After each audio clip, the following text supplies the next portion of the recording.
बिस्मिल्लाहिर्रहमानिर्रहीम अस्सलाम वालेकुम। अब वक्त आ गया है कि बीसीसीआई भारत का क्रिकेट बोर्ड अपना नाम बदल ले और आईसीसी रख ले और आईसीसी भी अपना नाम बदल कर बीसीसीआई रख ले, क्योंकि दोनों एक ही हैं और दोनों ने एक दूसरे के मफाद का ख्याल रखना होता है।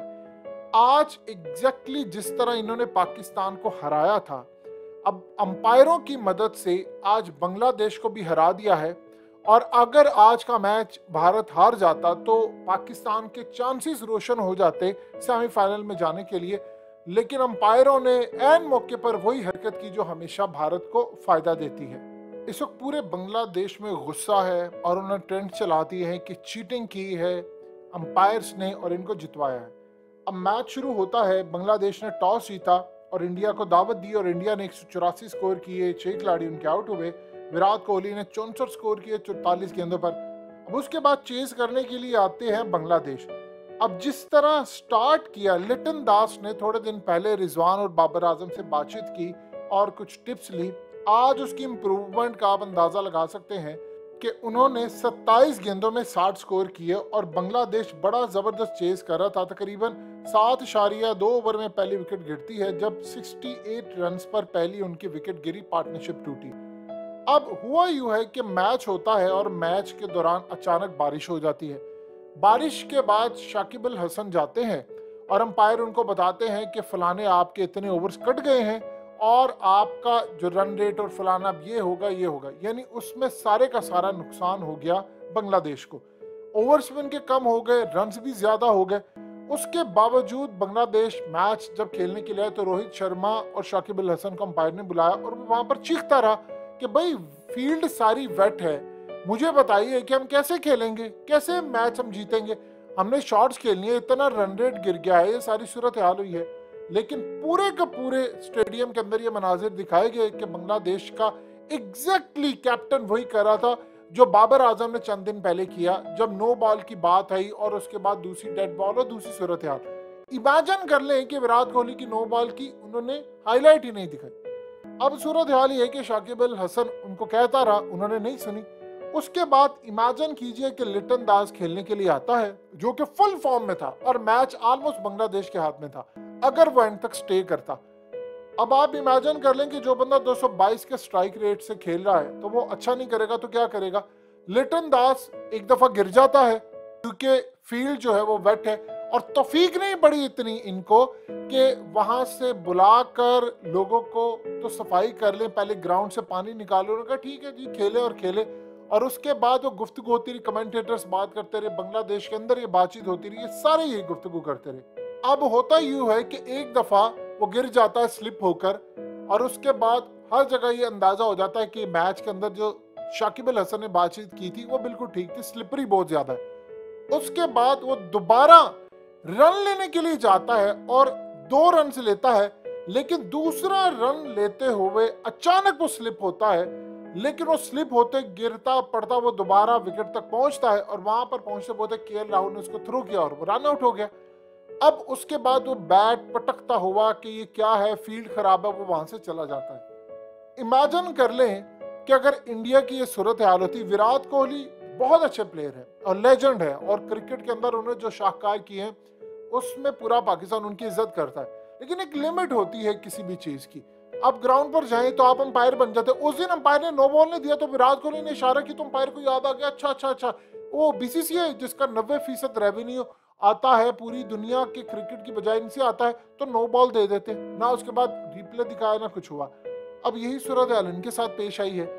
इवन अंदाजा कर ले आप कि वो क्रिकेटर आकर अंपायर्स को कह रहे होते हैं ये फलाना है, खेल जारी रखो या कुछ करो या जो भी करो, और उसके बाद वो जारी कर देते हैं। वो स्लिप होता हुआ दोबारा रन आउट हुआ और मैच का सारा पासा पलट गया।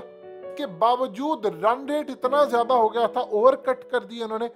आखिरकार बांग्लादेश नाना करते हुए भी तकरीबन 5 स्कोर से वो मैच हारा और ये मैच बिल्कुल हारने वाला नहीं था। यानी आप इमेजिन कर लें कि तकरीबन अगर मैच इसी तरह जारी रहता पूरे ओवर्स के साथ तो 39 स्कोर और 4 ओवर्स। आप बताइए, विराट कोहली ने पिछले मैच में 18 गेंदों पर 48 स्कोर बना लिए, तो क्या 24 गेंदों में 39 स्कोर नहीं बन सकते थे? बिल्कुल बन सकते थे, लेकिन डे लाइट मेथड हुआ और उसके बाद ये काम हुआ। प्रॉब्लम ये नहीं है, डे लाइट मेथड हो जाता है, ये कई दफा होता है, किसी की भी लक हो सकती है। आप कम से कम ग्राउंड को तो ठीक कर लें। वो ग्राउंड के अंदर वो एक दफा गिर रहा है, वो दूसरी दफा गिर रहा है, और उसके बाद वो गिरता है और वो मजीद आउट हो जाता है, और उसके बाद सारे मैच का पासा पलट जाता है। अब उसके बाद शाकिब अल हसन आते हैं प्रेस कॉन्फ्रेंस में, उनसे आते साथ ही ये सवाल किया जाता है सबसे पहले कि आप अंपायर से क्या बातचीत कर रहे थे, ये वो। अब जाहिर सी बात है, इंडिया का इतना असर और रसूख है, अगर शाकिब अल हसन जाकर यहाँ पर डायरेक्टली अंपायर को ब्लेम करता तो उसको फारिग कर दिया जाता आईपीएल के कॉन्ट्रैक्ट से भी, और अगली जो सूरत हाल है वो आप सब जानते हैं कैसे। अब इस पूरे खेल के अंदर उन्होंने आकर कहा कि जी मैं तो बस जो अंपायर ने कहा हमने वो कर लिया। फिर उनसे सवाल पूछा गया कि वो जिस तरह ग्राउंड खराब थी, वेट थी, और ये तो वहां पर साफ नहीं हुआ, तो उसके बारे में बताइए। वो कहता जी मैं क्या कर सकता था, जो अंपायर ने कहा हमने वो करना था। अब आप इमेजिन कर लें कि ये इतना बेबस नजर आते हैं। पुराने वक्तों में इमरान खान बताया करते थे कि इंडियंस का असर और रसूख बहुत ज्यादा था, उनके अंपायर से वो न्यूट्रल अंपायर लेके, आज भी पाकिस्तान में न्यूट्रल अंपायर की गेम है। अब मामला बड़ा डिफरेंट हो गया। अब आप दूसरे तरीके से हराते हैं, यानी आप इस तरह की चालाकियां करके, इस तरह की हरकतें करके आप ये काम करते हैं। और ये जो तमाशा बना हुआ है पूरी दुनिया के अंदर कि आपने फलाना काम किया है, वो खिलाड़ी आकर अंपायर्स को कह रहे होते हैं, यानी विराट कोहली इशारा करे कि भाई ये नो बॉल है तो उसको याद आता है नो बॉल देना है, ना वो थर्ड अंपायर से पूछता है, आप एक दफा वेरीफाई करने के लिए पूछ लें।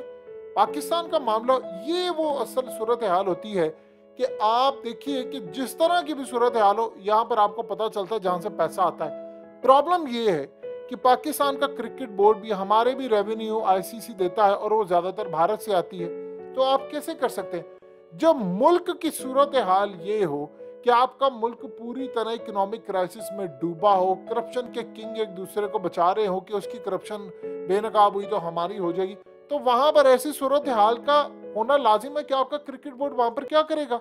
इंडिया की मोनोपोली इतनी ज्यादा हो गई है क्रिकेट के अंदर, इतनी ज्यादा हो गई है कि आप इमेजिन कर लें कि आईपीएल का जो टूर्नामेंट होता है वो जब होता है तो बड़े बड़े सीरीज के मैचेस नहीं होते। अब तो पहले तो बिल्कुल ही नहीं होते थे, अब थोड़े बहुत होना शुरू हो गए।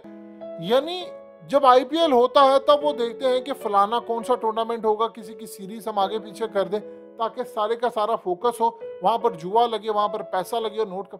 यानी यहाँ पे इमेजिन कर लें कि इस वक्त सूरत हाल क्या हो गई है कि बिग थ्री बैठकर कंट्रोल करते हैं कहाँ पर होना है। और बदमाशी देखिए भारत की, वो कहता है मैंने पाकिस्तान नहीं आना, मैंने एशिया कप के लिए पाकिस्तान नहीं आना, इनको कोई पूछने वाला नहीं। और आप देखेंगे फैसला पाकिस्तान जितना मर्जी एहतजाज करता फिरे, हमारे हक में फैसला नहीं होगा। रमीज राजा पूरी कोशिश कर रहे हैं, लेकिन आफ्टर ऑल रमीज राजा भी क्या कर सकते हैं जब ऊपरी सतह के ऊपर सारे मामला तय होते हैं। वो बेचारा खत लिख सकता है, एहतजाज कर सकता है। असल में रमीज राजा ने इनको ये बात सिखाई थी कि भाई आप टूर्नामेंट्स जीते, आप एशिया कप जीते होते तो आज देखते आप विनर होते तो कैसे भारत ना आता, या भारत उसके बाद हमें खुद सॉफ्ट लहजे में कहता, रिक्वेस्ट करता। और आप देख लें जब आप मैचेस हारेंगे आप ये करेंगे, टुल्लेबाज आ जाए, अच्छे प्लेयर्स हैं, उनको समझ नहीं आती बड़े मैचेस कैसे जीते, तो ये फिर सूरत हाल होगी।